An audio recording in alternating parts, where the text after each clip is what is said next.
Welcome to today's episode of Digital Perspectives, where we explore the fascinating world of digital hobbies and how they've transformed our leisure time in the modern age. Joining me today is Sarah, a digital culture expert, and Mike, a passionate gamer and content creator. Thank you both for being here. Thanks for having us. Excited to dive into this topic. Let's start with a broad overview. Sarah, what exactly do we mean by digital hobbies? Digital hobbies encompass a wide range of activities that are primarily facilitated by technology. This can include gaming, digital art, online crafting, streaming, blogging, and even participating in virtual communities. Essentially, any pastime that heavily relies on digital tools falls into this category. Absolutely. I think the beauty of digital hobbies is that they can be both solitary and social. For example, I love gaming, but I also connect with friends and strangers around the world through online multiplayer games. That's an interesting point. The social aspect is crucial. How do you think digital hobbies have evolved over the last decade? Over the last 10 years, we've seen a massive shift. Initially, hobbies like gaming were often viewed as isolating. However, platforms like Twitch and Discord have turned gaming into a social event. People now gather online to watch others play, share tips, and even collaborate on projects. Right. I mean, look at how gaming tournaments have evolved. They now fill stadiums. The rise of esports has made gaming a legitimate career path for many, with millions tuning in to watch competitions.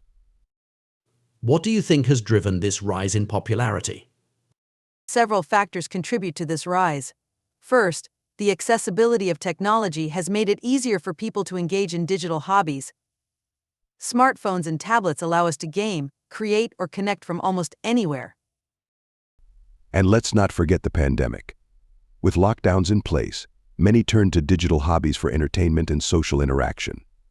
I saw a huge influx of new gamers and creators during that time. Interesting. How do you think this shift has influenced traditional hobbies? Traditional hobbies aren't disappearing instead, they're merging with digital elements. For instance, crafting has gone digital with platforms like Etsy, where artisans sell their handmade goods online. Similarly, photography enthusiasts now use social media to showcase their work. Exactly. I've seen artists use digital tools to create stunning pieces that they then sell or share on Instagram. It's a fantastic way to reach a broader audience.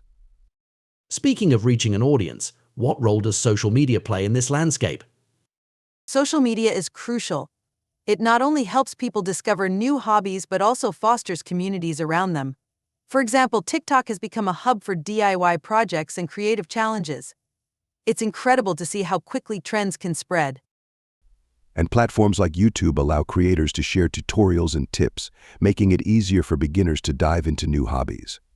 I've learned so much from watching others. Let's talk about the potential downsides. Are there any negative aspects to the rise of digital? Definitely.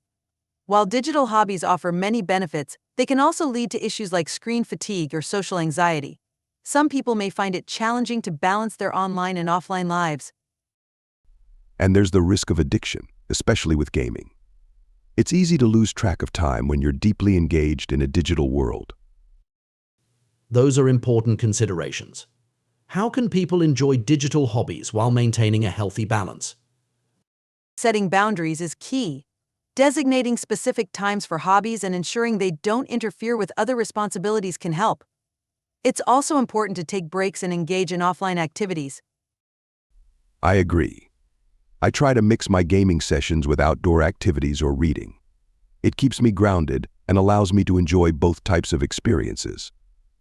Great advice. Now, let's shift gears and talk about the future of digital hobbies. What trends do you see emerging?